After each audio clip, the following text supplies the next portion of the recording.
Hello everyone. Here we are a group of three people for presentation of HI6041 Information Systems Security. Myself Nikhil Pandya, my teammate Rushabh Patel, and other teammate Janit Pandya. So here we are gonna present for the our part B of a group presentation. Next slide, please.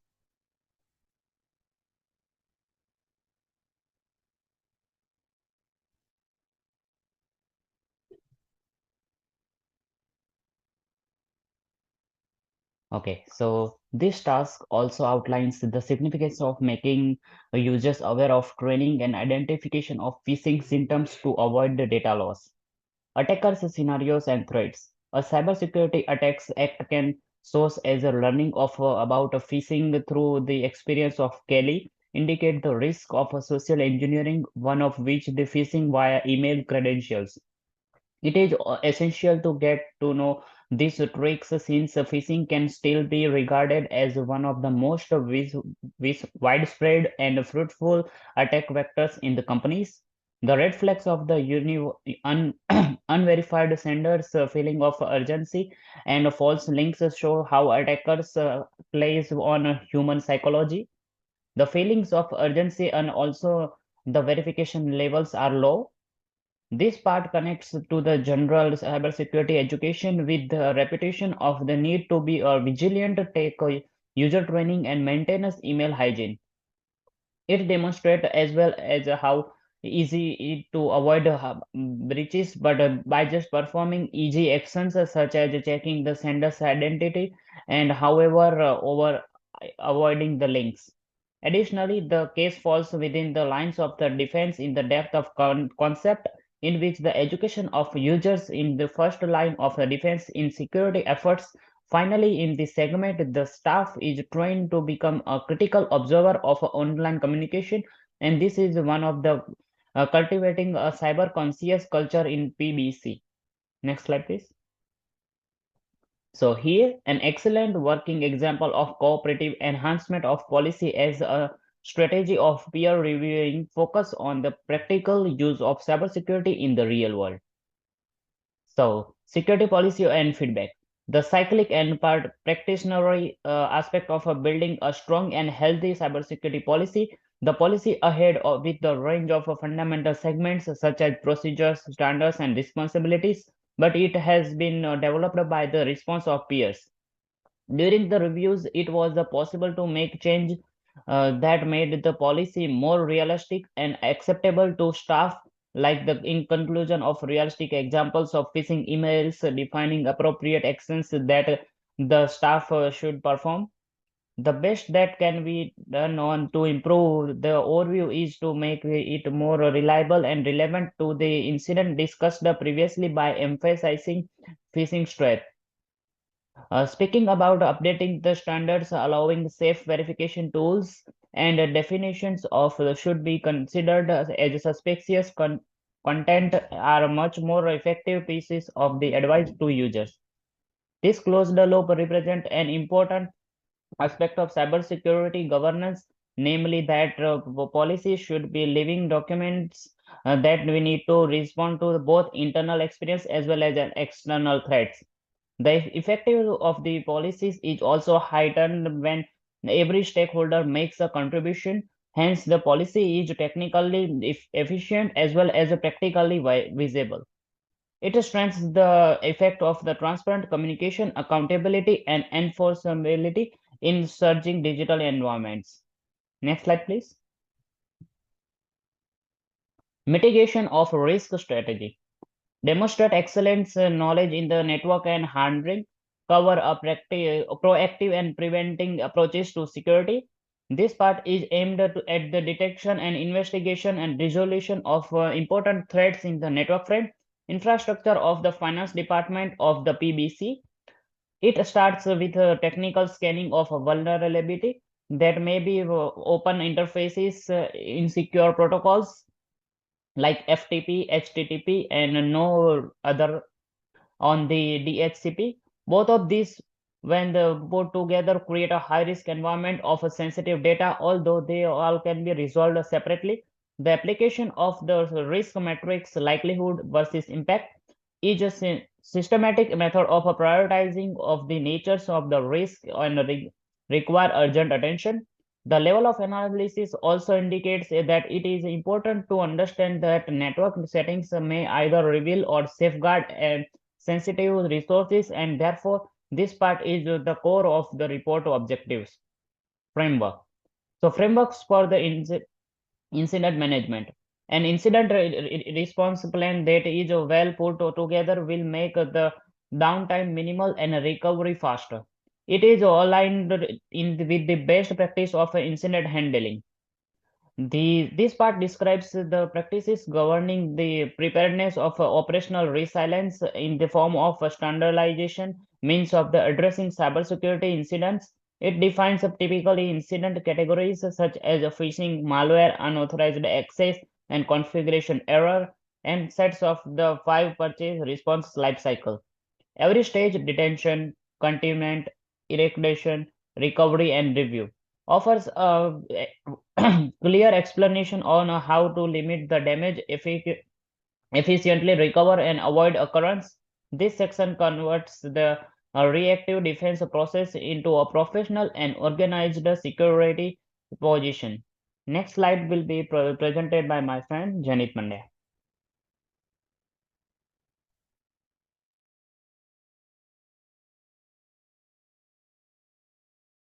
Hello friends, my name is Janit Pandey and I am presenting the next of the evolution and improvement of the network. S- So here, demonstrate what audits tool and documentation look like in practice to evaluate configuration health. It is oriented to the security policy compliance and enhancement. So the network configuration audit, the audit is of the configuration establish the level at the which the network is in the line with security policy and risk elimination strategies. It is also uses a device like servers, routers, switches, like the checklist based review to identify the gaps in the existing implementation, which can include open interface and insecure protocols. Although not all the them all are the non-compliant, example like the port security on switches is good, but some factor creates severe concern. Like FTP used, there is a DHCP backup. So when properly configured, there will always be a little exposure and easy option to contain systems despite the launch of any form of attack. Next, please. So here the also is the evaluation and improvement of the network in the risk management plan. So the strong background in assets based risk management protection is assured through prevention, accountability, and review. So with the risk management plan, the risk management will follow three golden rules and will be based on the clarification of the risk management. So the three golden rules are as follow: like before risk analysis can be performed well, the mission of risk management has to be understood. To the mission of risk management should be defined before the process of risk analysis is accomplished. And the third one is the risk management should be straightforward in carrying out its mission. So the procedure to be followed in risk management. Risk management will base its action by taking into consideration the following procedures. The section institution adopts an overall approach and risk management and migration of the finance department across major assets. So these strategies plan reinforce not only the technical protection, but also combine policy, behavior, and administrative control, creating a whole dimension of protection. Next, please. So the next one is so the networking checklist here. So in this section, the network device services configuration of IPS and password security are adulted. The primary server has DHCP, FTP, and HTTP, and also HTTPS, which makes it vulnerable to threats because of unsafe protocols. The PBC router acts as a DHCP relay, and its port are open. However, it operates on default credential like Cisco and as a class which are not safe. Switching is more secure and port security is enabled and unused ports are shut down. Nevertheless, there are still discrepancy and some of these do not have appropriate password or logging. On the whole, these checklists reveal weak points and tactics to be strengthened, including the ability to control access and server logs to bring full control and guard against unauthorized access. Next, please. So here is the method of communication. or the mode of communication. The given section describes the procedure for the reporting suspicious activity by staff. The two major avenue including the internal help desk portal, which would be utilized in reporting problem. In the event of portal failure, and there are additional way of communication via messaging in term or calling an emergency contact or the intranet. The IT support team leader is in the charge of response, and the finance manager should inform the rest of the internal staff and accelerate incidents. So the communication channel consists of encrypted Outlook emails and emergency line in case of emergency. And such a framework will provide timely alert, documentation, and structure acceleration during the incident. It also keeps the staff informed for their responsibility and able to respond to unnecessary damage or data theft in the time. Thank you. And the next slide, for the rest of slides presenting by my group member is Rishabh Patel. Hi guys, my name is Rishabh Patel and I'm going to present the review of timeline. The review of the timeline makes sure that the incident response plan is maintained as and relevant. It's planned that reviews will take place on a semi-annual basis and following any real or simulated incidents to capture lessons learned. Future reviews are known to occur as infrastructure changes, which can be in the form of the addition or removal of services and devices. The total assessment of security policies and controls is provided annual audit. The reason why this cycle is important is that is to make sure that the risks are regularly evaluated and controlled. It builds up a loop feedback in better policies, training, and device settings.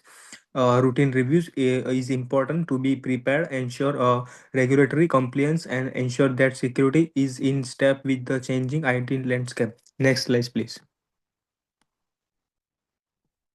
Analysis and application security to the existing network.